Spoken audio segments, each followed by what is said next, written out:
કે ભગવાનને મારવાના ઉદ્દેશ્ય આવેલી આ પૂતના, જેણે કાલકૂટ વિષ સહિત ભગવાનને દૂધ પીવડાવવાનો પ્રયાસ કર્યો, એને પણ ભગવાને જો ગોલોકમાં ગતિ આપી હોય તો પરીક્ષિત વિચાર કરો કે ઈ બ્રજમાં જે ગાયનું દૂધ ભગવાને પ્રેમથી પીધું છે, જે યશોદાનું દૂધ ભગવાન પ્રેમથી જેણે પીધું છે, આ યશોદા અને આ ગાયના સૌભાગ્યની શું વાત કરવી આપણે?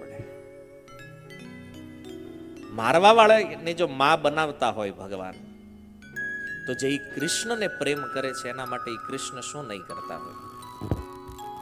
આવો દિવ્ય અદ્ભુત આ ભગવાનનો સ્વભાવ છે ને એટલા માટે એ પરીક્ષિત, આવા ભગવાન શ્રી કૃષ્ણની ભક્તિ જે છે એ અંતઃકરણની શુદ્ધિ કરે છે. એવા ભગવાન શ્રી કૃષ્ણના ભક્તોથી જ્યારે પ્રીતિ થાય ત્યારે જીવ વિતૃષ્ણ બને છે, એની તમામ કામનાઓ જે છે એ સમાપ્ત થઈ જાય છે. અને આ રીતે ભગવાને આ સુંદર પૂતના ઉદ્ધાર લીલા કરી. ત્યારબાદ સમય વીતતા લગભગ 1-2 માસનો સમય વ્યતીત થયો હશે. ભગવાન પોતાની જાતે પડખું ફેરવે છે. જો બ્રજમાં ધ્યાન કેવલ કૃષ્ણ ઉપર છે, બ્રજવાસીઓ પડખું જ્યારે પહેલી વાર ફર્યા છે ભગવાન, તો એનો પણ એક ઉત્સવ થયો છે. આજે તો ખબર નથી બિચારા બાળકો ક્યારે પડખા ફરે ને ક્યારે પલંગે જ પડવા માંડે, કે માતા પિતાને ખબર ન હોય આ શું થઈ રહ્યું છે પરિવર્તન આમાં. પણ પ્રથમવાર જ્યારે ભગવાન શ્રી કૃષ્ણ જાતે પડખું ફેરવે, એનો એક સુંદર ઉત્સવ થયો છે. અને ઉત્સવમાં એટલા બધા લોકો આવ્યા છે.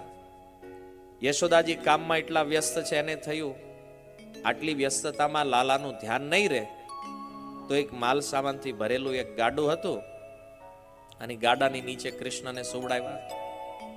સુવડાવીને અમુક નાના નાના બાળકો જ્યાં રમતા તેને કીધું આનું ધ્યાન રાખજો તમે. યશોદાજી પોતાના કામે લાગી ગયા. ભગવાન ગાડાની નીચે સૂતા સૂતા પગ ઉછાળી રહ્યા છે. નાના છોકરાઓ પગ લાવતા હોય એમાં એકવાર ભગવાનના ચરણની ઠોકર લાગી એ ગાડાને, અને ગાડું હવામાં ઉછળ્યું. હવામાં ઉછળ્યું ને ઉપર ઉછળીને ધડામ દઈને નીચે પડ્યું, અને એવો અવાજ થયો. બધા બ્રજવાસીઓ ત્યાં આવ્યા. નંદ મહારાજ આવીને પૂછ્યું, આ ગાડું કોણે ઊંધું નાખ્યું? ઓલા છોકરાઓ જે હતા નાના નાના રમતા હતી ક્યાં? ગોપ સખાઓ કહેલા હજી આ પહેલી વાર પડખું ફરતા શીખ્યો છે, અને આટલું મોટું ભારી ગાડું એ કેવી રીતે નીચે નાખે? કોઈને ખબર ન પડી આ થયું કેમ. પણ જો એ ગાડાની અંદર એક અસુર પ્રવિષ્ટ થઈને બેઠો છે, એનો ઉદ્ધાર કરવા ભગવાને આ લીલા કરી છે. આમ તો તમે એને શકટાસુરના નામથી જાણો છો. શકટ મને ગાડું, શકટ ગાડામાં આવીને બેઠો એટલે એ શકટાસુર થયો. પણ મૂળ રૂપમાં ઉત્કચ નામનો એક અસુર, જેણે પૂર્વ સમયમાં લોમસ ઋષિનો અપરાધ કર્યો છે, અને જેના ફળ સ્વરૂપ લોમસ ઋષિએ શ્રાપ આપ્યો કે તું વાયુરૂપ થઈ જા.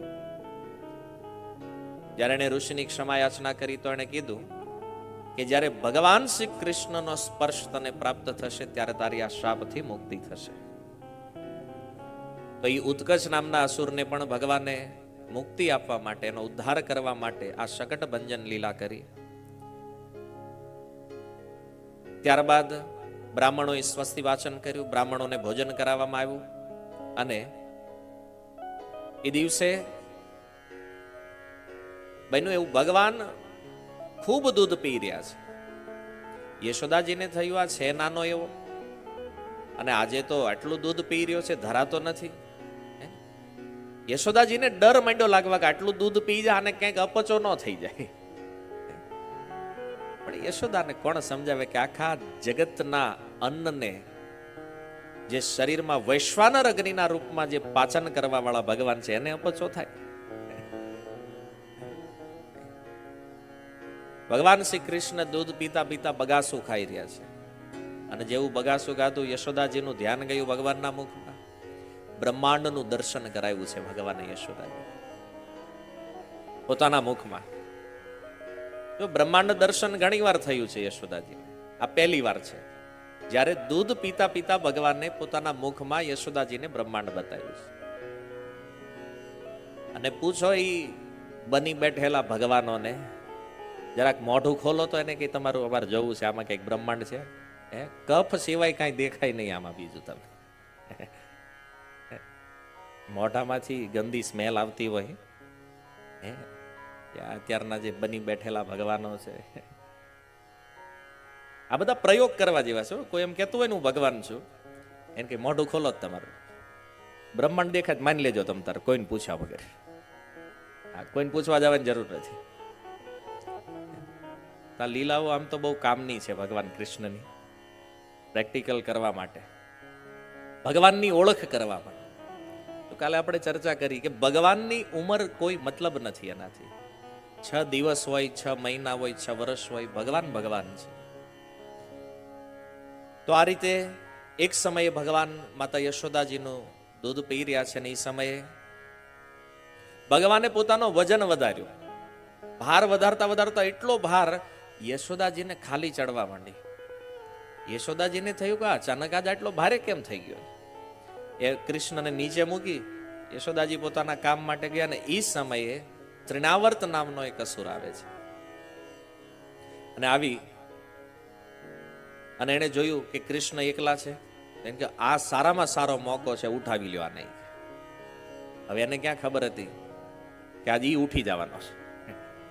ભગવાન કૃષ્ણને ઉઠાવ્યા અને લઈ ગયો આકાશમાં ઉપર. શરીર વંટોળ રૂપ, પણ છતાં એનું એક શરીર છે થોડું એવું, અહીંયા છાતી સુધીનો ભાગ, નીચેનું શરીર વાયુરૂપ વંટોળ.